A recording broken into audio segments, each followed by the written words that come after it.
Legal, gente, chegando para MBC TV e suas afiliadas com mais um programa Bate-Papo Brasil. Muito obrigado, viu, minha gente?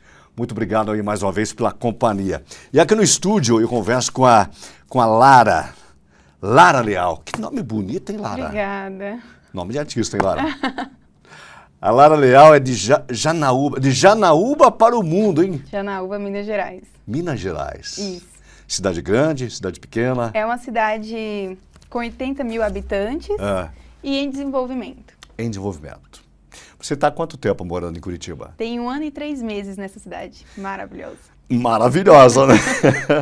Você é maquiadora. Isso. Conta pra gente como é que começou a tua trajetória com a maquiagem, com o mundo da beleza.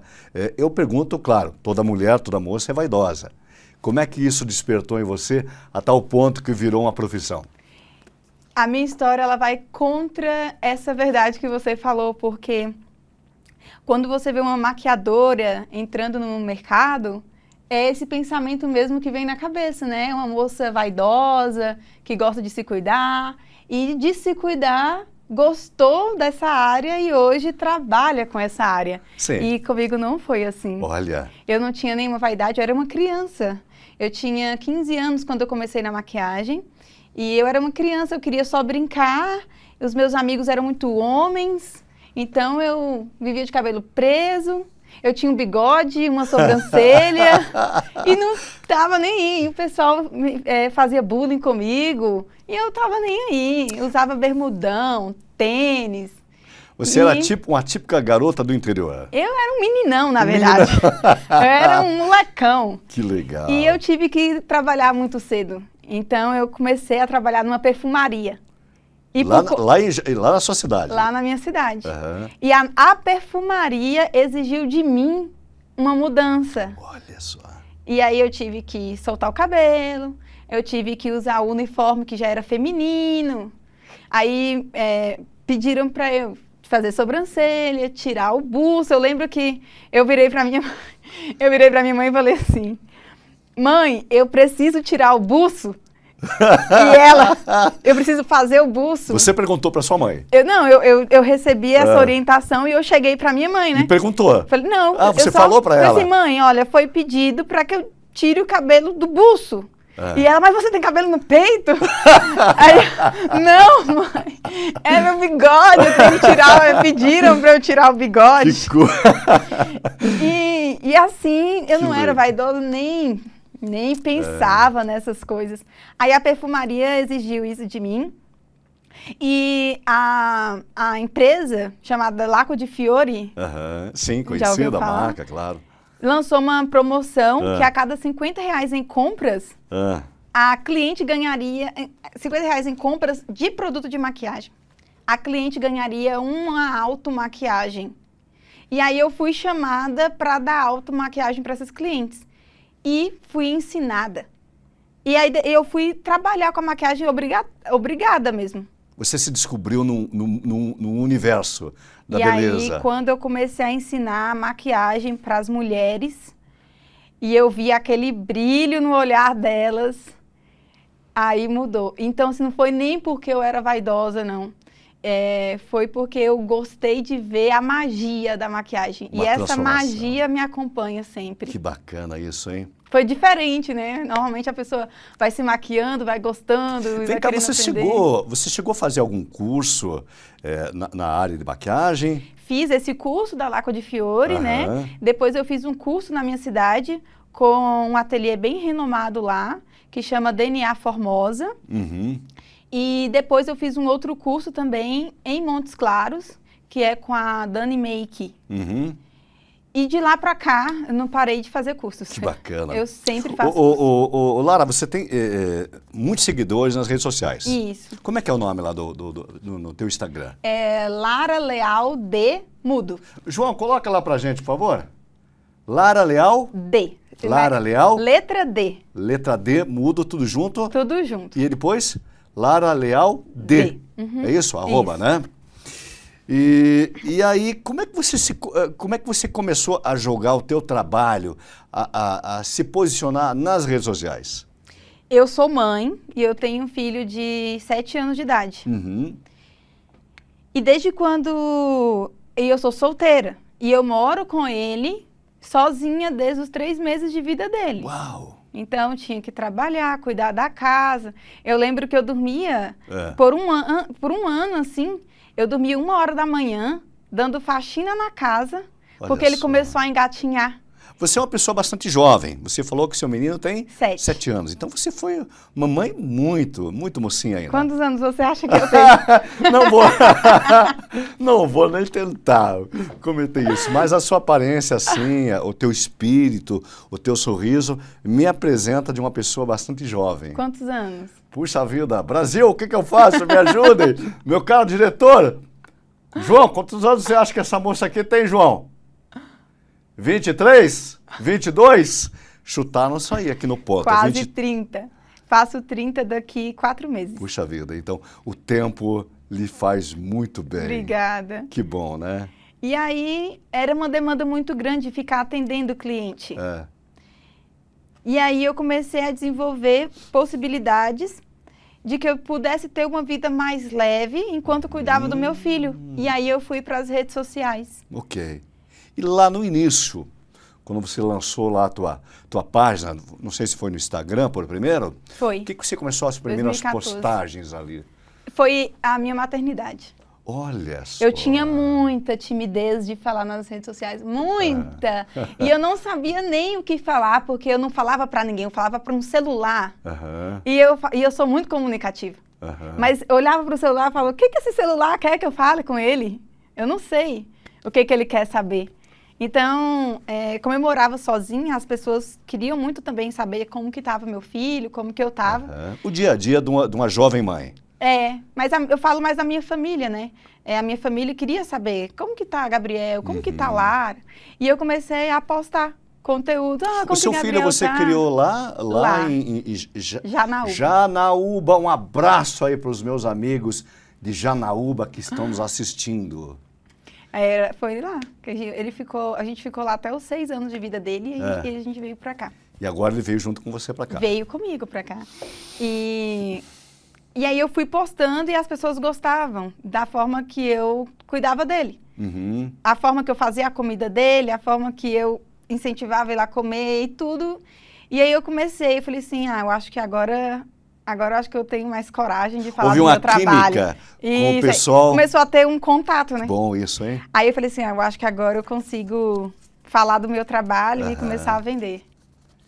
E aí, quando você começou a dizer, opa, agora que eu já fiz a química, Sim, né? uma conexão. Uma conexão através das redes sociais, agora é a hora de eu Vender. mostrar para que eu vim nesse mundo aí profissionalmente. Isso. Eu trabalhei de forma, foi bem natural assim o Instagram, não foi para ganhar dinheiro, foi realmente para manter a minha família informada sobre meu filho. Olha que bacana. E sobre mim também. E eu tinha muitas contas para pagar, eram muitas responsabilidades. Quando o pessoal viu que eu me comunicava bem ali nas redes sociais, começou a vir parcerias de trabalho, de loja, outra loja, e eu comecei a atender tudo isso. Então, falei, cara, eu não vou perder a oportunidade, eu vou entrar com isso aí. E aí eu colocava ele no peito e ia, dando mamar e gravando, entregando para a dona da loja, e no sol quente da minha cidade, não parei. Aí chegou em 2020, no início de 2024, aí eu encerrei com todas as lojas e falei assim, agora eu vou cuidar só da minha empresa e do meu Carreira filho. solo. Uhum. Você falou de empresa, hoje você ministra cursos. Isso. É isso? Hoje Online? eu sou professora de automaquiagem. Professora de automaquiagem. Exatamente. Pegando agora na tua área profissional, você trabalha com mulheres que têm uma rotina bastante forte, né? Empresárias, médicas, advogadas, mulheres que não têm muito tempo. Exatamente. Esse é o teu público principal? Exatamente. É? O meu público principal, porque a gente conecta com pessoas que vivem como a gente. É incrível isso, né? Pode ser uma pequena igualdade, mas quem vai se conectar comigo é aquela pessoa que viu algo nelas em mim. Bacana. Então, a maioria é mãe, a maioria do meu público é mãe e trabalha fora. Então, tem advogada, tem médica, tem CLT, tem faxineira, tem cozinheira, mas todas estão nessa correria gigante do dia a dia, de ter que trabalhar, cuidar de filho, marido, casa. Existe um pensamento. Eu fiz uma pesquisa, quando eu te convidei para vir aqui, eu fiz uma pesquisa, o que as mulheres acham de maquiagem, né? E eu vi algumas coisas que diziam que tem muitas mulheres que acham que maquiagem profissional é cara ou demorada. O que você pensa a respeito? A maquiagem profissional, ela vai variar de acordo com cada profissional, né? Hoje em dia, a gente tem no mercado aí maquiadora que cobra R$20.000 numa maquiagem social, né? Puxa vida. Sim. E tem maquiadora que cobra R$100 numa maquiagem social. Mas o que eu mais foco nas minhas redes sociais é que qualquer pessoa consegue fazer uma maquiagem profissional nela mesma, dentro de casa, dentro do quarto, dentro do banheiro. Não precisa ir até uma maquiadora profissional para ter uma maquiagem a nível profissional para o seu evento, para o seu dia a dia, para o seu trabalho. Você defende muito a tese da maquiagem prática. Defendo. Como é que a gente pode entender, o que as mulheres que estão nos assistindo de todo o Brasil podem entender como o que é uma maquiagem prática? Com pouco produto e pouco tempo. Eu não, como eu disse, né, sou mãe solteira, tenho casa para... Mãe solteira não, sou mãe e sou solteira, tenho casa para cuidar, tenho filho para cuidar, tenho trabalho e etc. Eu não tenho tanto tempo para fazer uma maquiagem. Qual é o passo a passo, se você tivesse que agora contar para os nossos telespectadores o passo a passo, 1, 2, 3, para uma maquiagem clean, prática e objetiva e também elegante? Lembrando que existe sempre um passo a passo, mas cada passo tem técnica. Sim, claro. Então, o passo a passo da maquiagem é hidratação ou uma pele hidratada. Tem muita diferença nesses dois. Se você quiser uma maquiagem que dure o dia inteiro, você vai utilizar uma blindagem. Se você vai pegar sol o dia inteiro, você pode passar um protetor solar depois da hidratação. E depois a blindagem, a base, corretivo claro, corretivo escuro, blush, pó, uma sombra nos olhos, rímel, batom. Maquiagem legal. Ô Lara, menos é mais no mundo da maquiagem? Nem sempre. Nem sempre? Não, vai depender da intenção da maquiagem. Da intenção. Do evento. Do evento. Né? Eu acredito que se é um evento mais glamouroso, requer algo mais cheio de brilho. E principalmente a personalidade de cada cliente. Então, tem cliente que a personalidade dela exige uma maquiagem mais trabalhada, com mais técnicas, com mais produtos. E existe aquela cliente que a personalidade dela já é menos produto, menos acabamento, mais naturalidade. Então... Você falou em naturalidade, falou que cada mulher tem o seu estilo e sabe o que gosta e o que não gosta. Mas existe também a técnica do visagismo. Exatamente. O que combina para um rosto não combina para o outro. Eu acredito que isso aí você deva ensinar no seu curso. Exatamente. No curso lá a gente ensina o tipo de rosto, o tipo de boca, o tipo de olho, o tipo de pele, tudo para você acertar na sua maquiagem, na maquiagem para você. Bacana. Antigamente, até da minha avó e da minha tia Emília, eu gosto de contar essa história. Minha tia Emília era vendedora da Avon. Ela chegava lá na minha casa, a gente era tudo criancinha. Ela chegava lá com 2 sacolas enormes. Sabe aquelas mulheres que vendem cosmético na sacolona? Sim, nossa, ela chegava, dona Iracema, que dor nos quartos. E eu era criança, ficava perguntando o que será que é dor nos quartos. Por isso que a gente foi descobrir que é dor na coluna, né, no quadril, que ela carregava aquelas balonas e perguntava, dona Iracema, a senhora pode me indicar uma amiga sua para eu ir lá vender Avon? E naquela época se falava pó de arroz. Pó de arroz. Que é a base, né? Que é o pó de selar a base. É isso. Então hoje o pó de arroz não existe mais, ele tem outro nome. Tem outro nome. Qual é o nome? Pode ser chamado de pó solto ou pó compacto. Pó compacto. É a base? Não. Não. É o produto que segura, que sela a base e retém a oleosidade da pele. Ok. Então, primeiro vem a base, depois vem a pó. maquiagem, depois sela tudo para se pó. manter mais durável durante todo o dia. É isso? Isso. Bacana, né? Tá gostando do bate-papo? Claro, essa moça agradável, ela veio de Janaúba, para nos conceder essa entrevista. Então vamos combinar o seguinte, se você quiser conhecer um pouco mais do trabalho da Lara Leal, entra lá nas redes sociais. João, coloca aqui, ó. Tá certo ali, Lara? Lara Leal D, perfeito. Lara Leal D. Então Lara Leal D, maquiadora. Acompanhe nas redes sociais e lá vai estar os dias e datas do curso. Isso. Que é fevereiro? Exatamente. Que dia começa? Dia 28 de fevereiro vai ter uma masterclass de automaquiagem ao vivo e online para você, 100% gratuito, às 7 horas da noite. Olha. Sim, vai ser incrível, justamente ensinando essa maquiagem. 5 produtos em menos de 10 minutos. Maravilha, maravilha.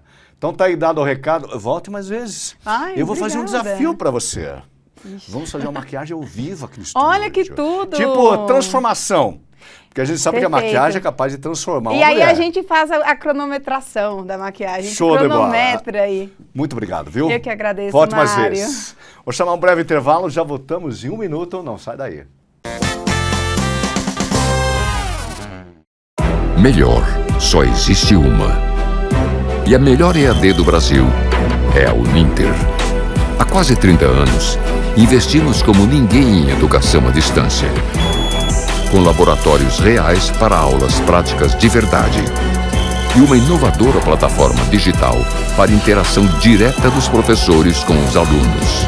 Muita gente fala, mas só a Uninter prova. A melhor EAD do Brasil é a Uninter.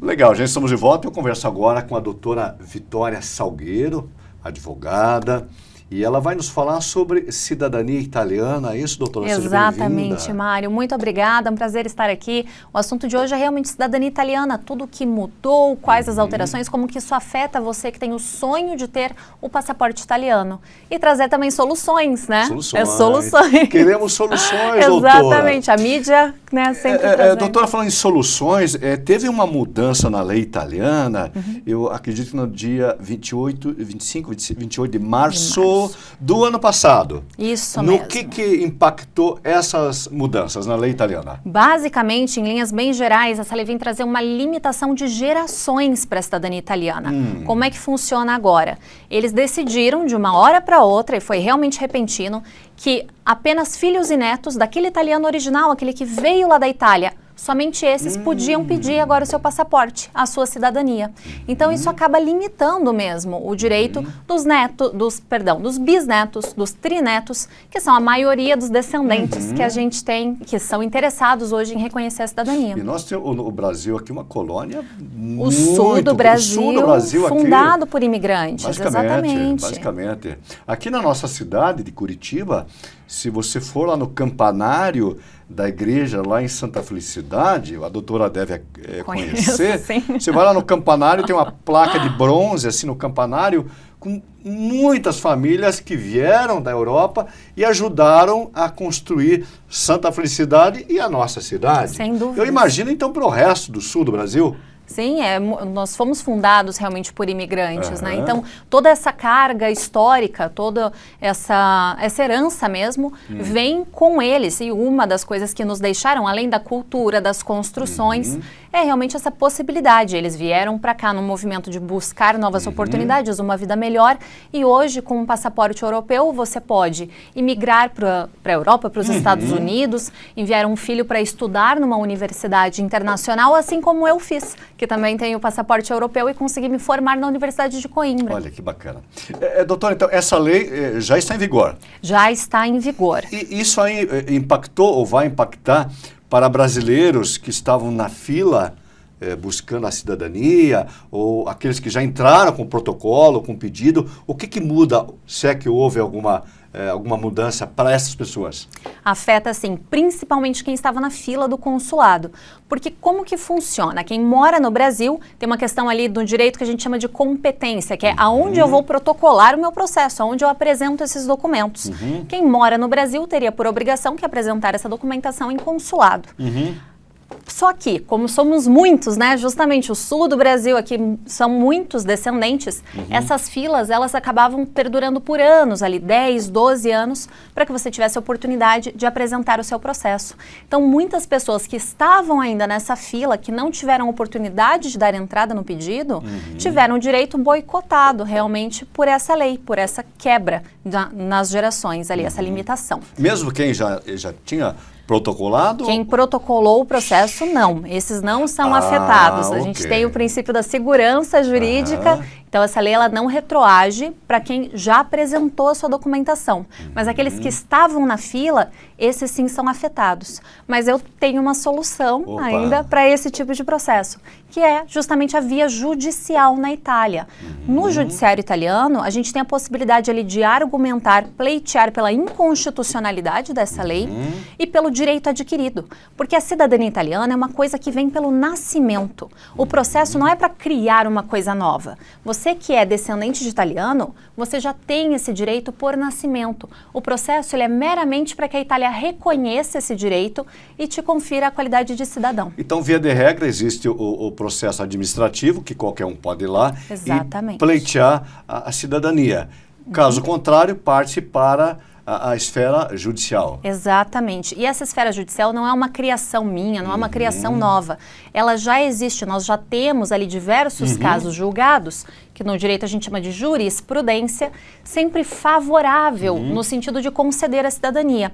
E um paralelo que eu faço é com a cidadania pela via materna, que também tem lá as suas regras de impedimentos. Os casos que caíam no impedimento pela via materna já não podiam ser protocolados no consulado.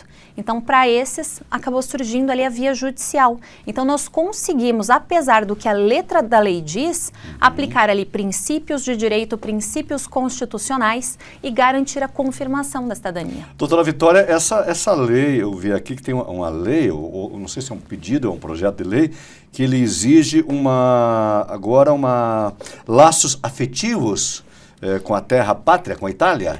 Exatamente, isso foi uma das modificações ali, mas ao meu ver é das menos preocupantes. Isso é o de menos? Esse é o de menos. O que a lei nos traz é que a pessoa estabeleça pelo menos algum tipo de vínculo com a Itália dentro de 25 anos. Então, a cada 25 anos, que vote nas eleições italianas, que renove o seu passaporte. Então, demonstre ali que tem o interesse de manter essa cidadania viva. Fala para nós novamente sobre o impacto geracional, sobre as gerações. Como é que funciona? Para que a gente possa entender direito. Basicamente, a cidadania italiana é das mais amplas. Então, ela se transmitia sem qualquer limite de gerações e com a possibilidade judicial também não fazia diferença ali. Paterno ou materno. Não fazia diferença. Então, quem tinha lá 5 gerações para trás, teve um italiano que imigrou para o Brasil e deu origem à sua família, essa pessoa pode pleitear a cidadania. Com essa limitação, agora esses processos mais distantes não entram mais. O consulado não aceita mais esse tipo de pedido.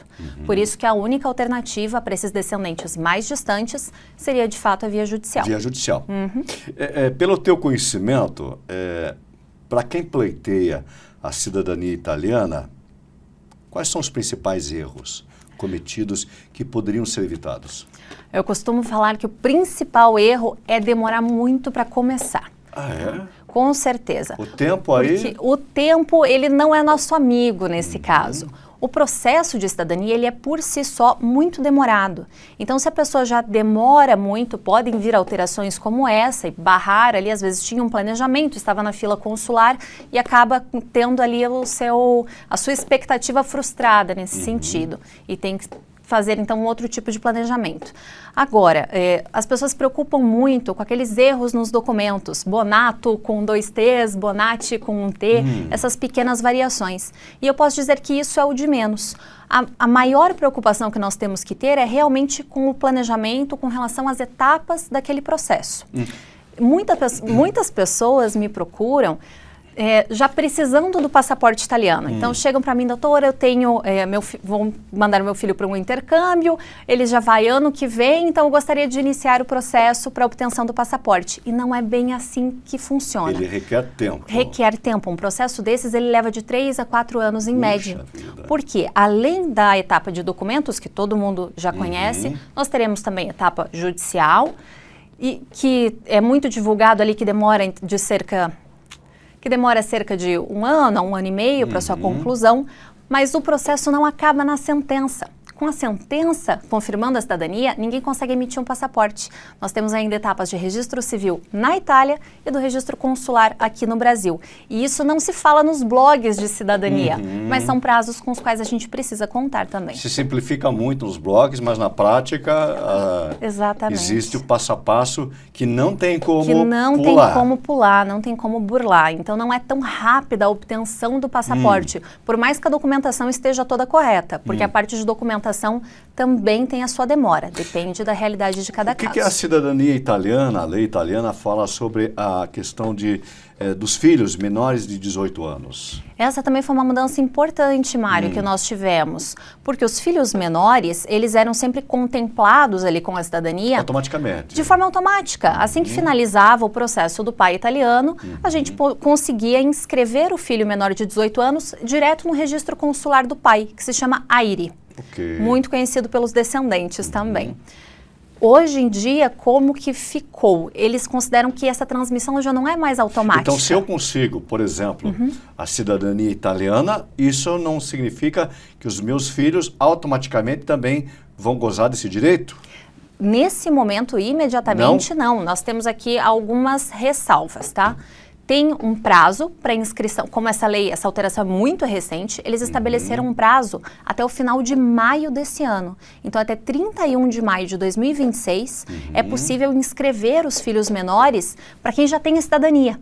Então, quem já é cidadão, mas ainda não fez a cidadania dos filhos menores de 18 anos, pode inscrevê-los no consulado até 31 de maio. Então, ele tem um prazo hábil. Tem um prazo hábil para conciliar aqui e fazer essa inscrição.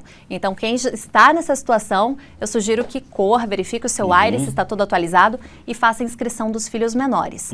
Caso esse prazo seja ultrapassado, aí a gente precisa fazer um processo, eu recomendo judicial lá na Itália, para conseguir garantir o direito dessa criança. Quem está nos assistindo diz, puxa vida, doutora, não estou me colocando em nenhuma desses quesitos aí. Não me vejo como, apesar de eu saber, né, que sou neto ou bisneto de italianos, de família tradicional, não me vi como que eu posso entrar nesse projeto e receber a minha cidadania italiana. Para quem não se vê, qual a alternativa? Nós temos, para quem não é descendente ou quem escapa aqui dos limites geracionais, existem possibilidades de visto. Depois que você vive um certo tempo na Itália, é possível a naturalização italiana. Quanto tempo? Quem vive, quem já trabalha, quem já mora, quem já tem família italiana. A partir de 5 anos de residência. Agora, quem é casado com um cidadão italiano pode também solicitar a sua naturalização. E para isso não precisa morar na Itália. E o filho dessa pessoa que foi morar lá, esse filho já é italiano, né? Existem critérios específicos ali para cada situação, porque diferente do Brasil, quem nasce na Itália e é filho de estrangeiro não necessariamente é italiano. A cidadania italiana ela é por descendência, por conexões com o país através da naturalização, mas não somente pelo nascimento em solo italiano, ocasional. Agora vem a pergunta que vale aí $1 milhão. Qual a importância de ter essa cidadania italiana? As vantagens de ter um passaporte europeu como um todo. Eu digo, ótimo. Qual é a vantagem de ter um passaporte europeu? Perfeito. Quando você é cidadão de qualquer país europeu, seja Itália, Portugal, Alemanha, Áustria, você, além de ser cidadão daquele país, é cidadão de uma coisa maior, uma entidade maior, que é a União Europeia. Perfeito. Então, você é cidadão europeu Portas mesmo. abertas? Portas abertas. Não só na Europa, mas para diversas partes do mundo. Então, entrada, livre mobilidade por todos os países europeus, por todo o espaço Schengen, que ultrapassa ali a União Europeia. Entrada nos Estados Unidos sem necessidade de visto, como nós brasileiros ainda precisamos. Sim. Quem tem o passaporte europeu pode ir livremente para os Estados Unidos. Tem uma facilidade também na imigração norte-americana, quando decidir lá para a residência. Canadá, Japão, então diversos países que facilitam a entrada para cidadãos europeus. Então, isso permite uma mobilidade, maiores oportunidades, tanto para você como para os seus filhos. É uma herança inestimável que os seus antepassados deixaram para você e que agora você pode passar. Bom, nós falamos hoje sobre cidadania italiana, mas você atua para cidadania de outros países também, né? Exatamente. Hoje eu atuo em Portugal, Áustria, Alemanha e Itália. Esses são os principais, mas tenho atuação também em outros países europeus menores, que às vezes não tem tanta procura, como Polônia, por exemplo. Então são países para os quais eu consigo orientar na aquisição da cidadania. Bom, eu vou colocar aqui, minha gente, na tela, o contato, então, da doutora Vitória Salgueiro, ela que é advogada. Tem o Instagram, né, doutora? Como é que tá ali? Arroba duplo passaporte. Duplo passaporte. Anote você de casa. Arroba duplo passaporte. .adv? .adv. Fale com a doutora, tire sua dúvida e informação é poder, né? Com certeza, informação é poder. Se a gente fosse um pouquinho mais cuidadoso, né? Ganharia tempo. E pouparia muito dinheiro, sem dúvida. Doutora, muito obrigado, viu? Eu que agradeço. Ótimas vezes. Muito obrigada. Eu vou chamar um breve intervalo, gente. Em 1 minuto, nós estamos de volta. Melhor, só existe uma. E a melhor EAD do Brasil é a Uninter. Há quase 30 anos, investimos como ninguém em educação à distância. Com laboratórios reais para aulas práticas de verdade. E uma inovadora plataforma digital para interação direta dos professores com os alunos. Muita gente fala, mas só a Uninter prova. A melhor EAD do Brasil é a Uninter. Legal, gente, o programa Bate-Papo Brasil está de volta. E agora o assunto é o seguinte: bons hábitos, maus hábitos.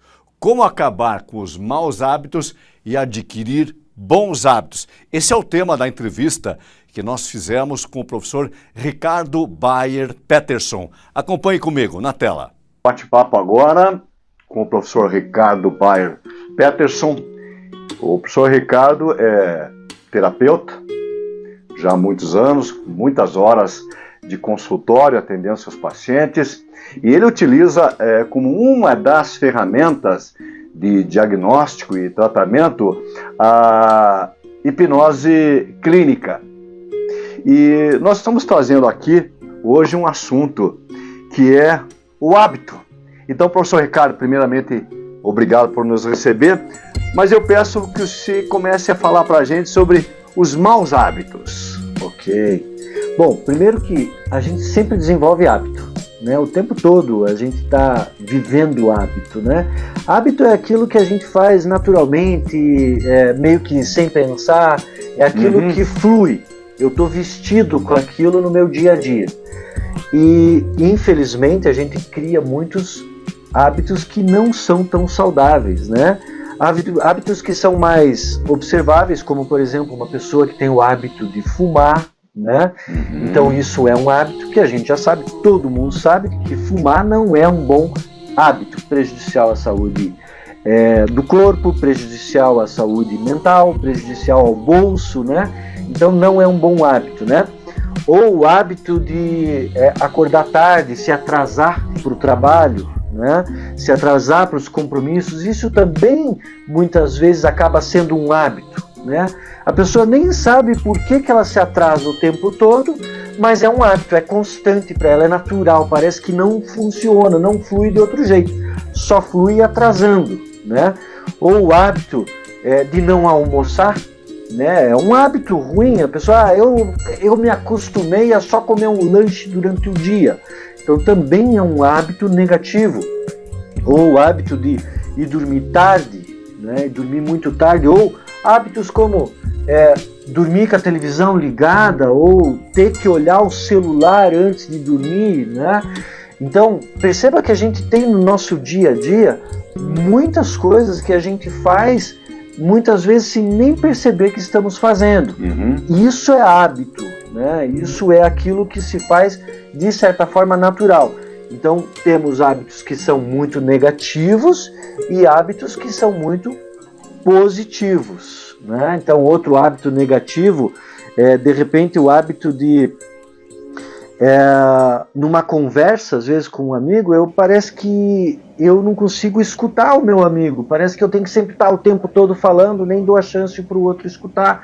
Isso acaba sendo um hábito, e eu percebo até que eu podia dar uma atenção diferente, mas eu não consigo, eu tenho que sempre ficar falando mais, né? Porque para mim aquele jeito é o jeito que acabou sendo natural, né? Hábitos de casais, né? Às vezes tem casais que acostumam-se a se tratar através de xingamentos, né?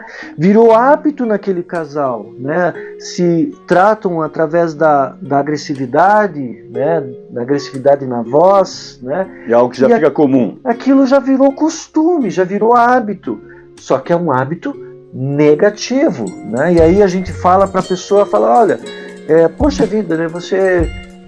Percebam que vocês estão se xingando, ou perceba que você está indo dormir muito tarde, ou perceba que seria muito bom se você começasse a se desligar do celular lá por umas 7 horas da noite para fazer uma higiene do sono, né? E a gente dá essas dicas para mudar de hábito, para um hábito de não tão saudável, para um hábito mais saudável, e a pessoa fala, eu não consigo, eu já tentei, eu até concordo, mas eu não consigo sair desses hábitos negativos, né? Então, dei exemplos aí de hábitos que não são tão saudáveis, mas que provavelmente você consegue identificar aí na tua vida sem nem ter percebido que era um hábito. Qual que é ali a grande diferença, professor Ricardo, do hábito para o vício? Bom, porque tem algumas coisas que se tornam quase que um vício, né? Vício é aquilo que você não consegue largar, que te faz um mal, né? Isso. Qual a grande diferença, professor Ricardo? O vício, o hábito é aquela coisa natural que você nem percebe que está fazendo, ele flui de maneira natural. O vício, ele tem a palavra dependência no meio. Dependência. Né? Então ele tem a questão da dependência. Ele pode ter uma dependência química, como por exemplo o cigarro. O cigarro, ele tem as duas questões. Ele tem a questão do hábito. Para mim é comum, eu não consigo me ver. Quando eu vejo, eu estou com o cigarro na mão, né? Então aquilo é um hábito. Mas ele também tem a dependência química, questão de neurotransmissores, né? Prazer, sentir a dopamina, serotonina, essas coisas assim. Então ela tem uma questão da dependência que o cigarro traz, química, e também uma dependência psicológica, do tipo... eu estou muito sozinho, o cigarro se tornou um companheiro, né? Então ele é meu amigo, né? Então o vício, ele tem essa questão da dependência, tanto química, psicológica e emocional, né? Você citou o cigarro e a gente sabe dos malefícios, não precisamos nós nem aqui falarmos, né? Mas eu acredito que tem outros hábitos que podem ser, se utilizados de forma constante, se tornar um vício, como por exemplo, você falou ali das redes sociais, né? Isso. Ele pode se tornar um vício. E ele também, de certa forma, se utilizado constantemente, traz malefícios para o corpo, não traz, professor? Com certeza, né?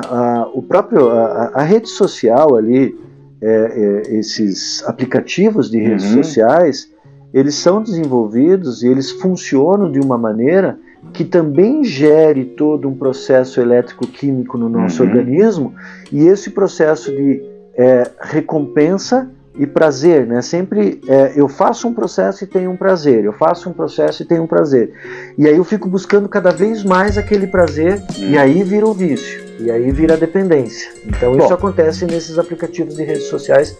Sim, todos nós sabemos, né, que a gente está muito à mercê desse processo, e aí muito fácil de cair no vício. E o contrário, e os bons hábitos?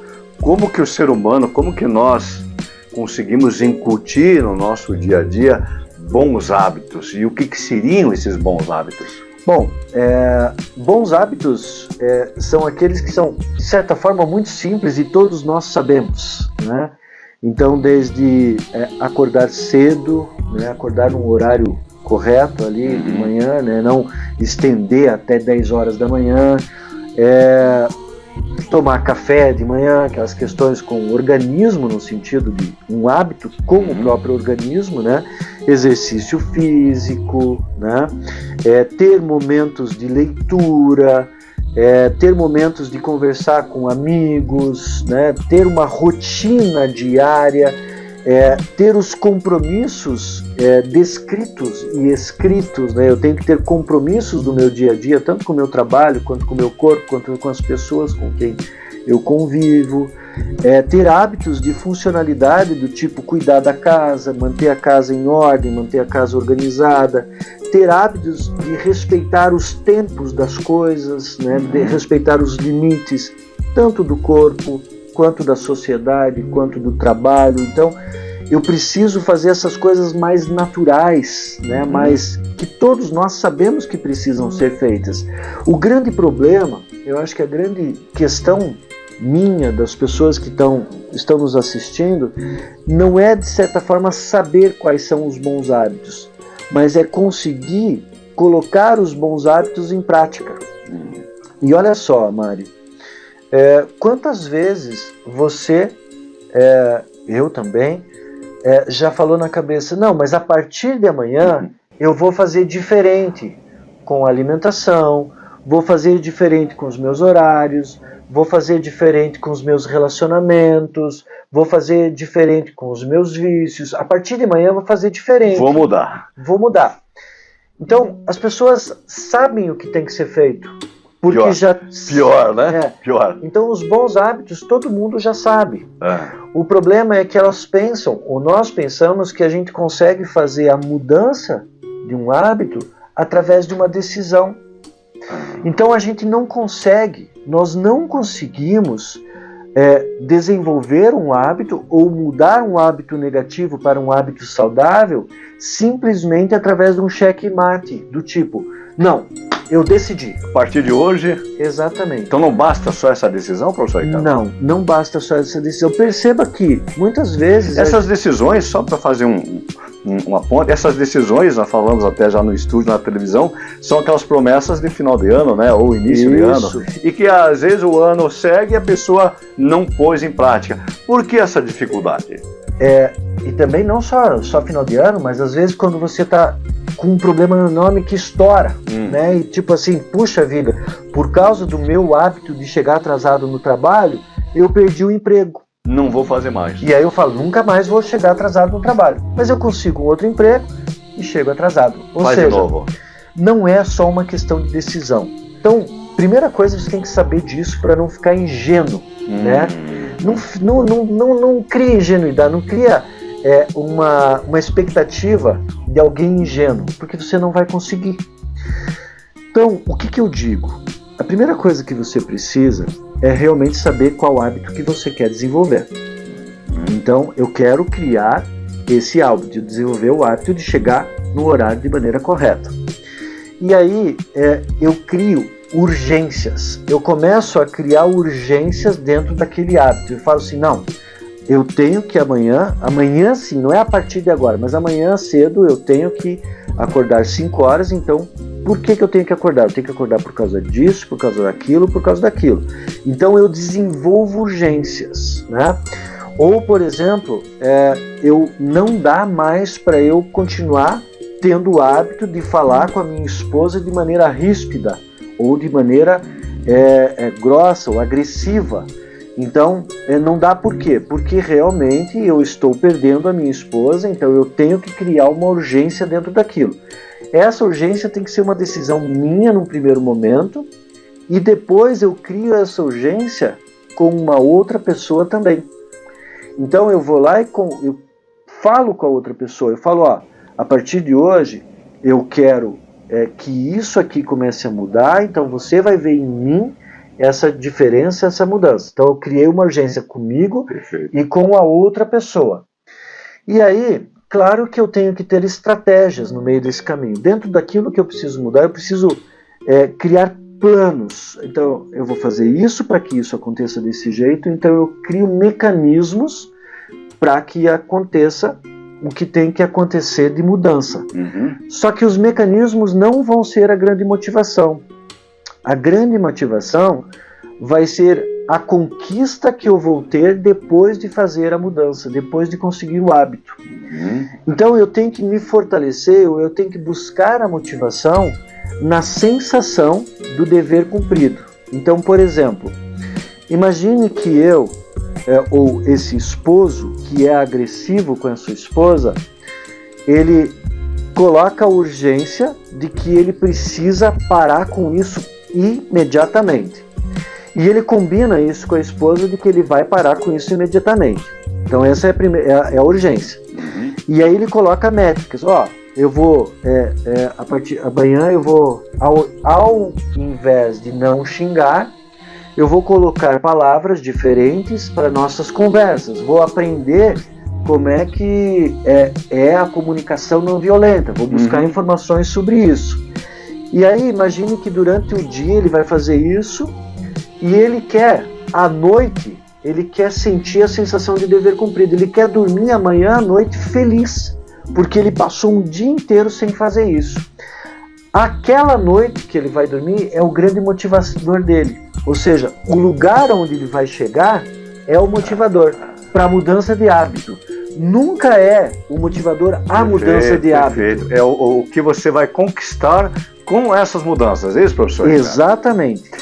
Como que a psicoterapia, a terapia, pode ajudar as pessoas a mudar? Porque você falou que sozinho é difícil, né? É difícil. Como que você, com a tua experiência toda, com mais de 20 anos aqui de clínica, poderia falar para os nossos telespectadores de todo o Brasil? Como que a psicoterapia, como que a hipnose clínica pode auxiliar essas pessoas? Bom, a primeira coisa é a psicoterapia, ela ajuda você a enxergar o teu cenário.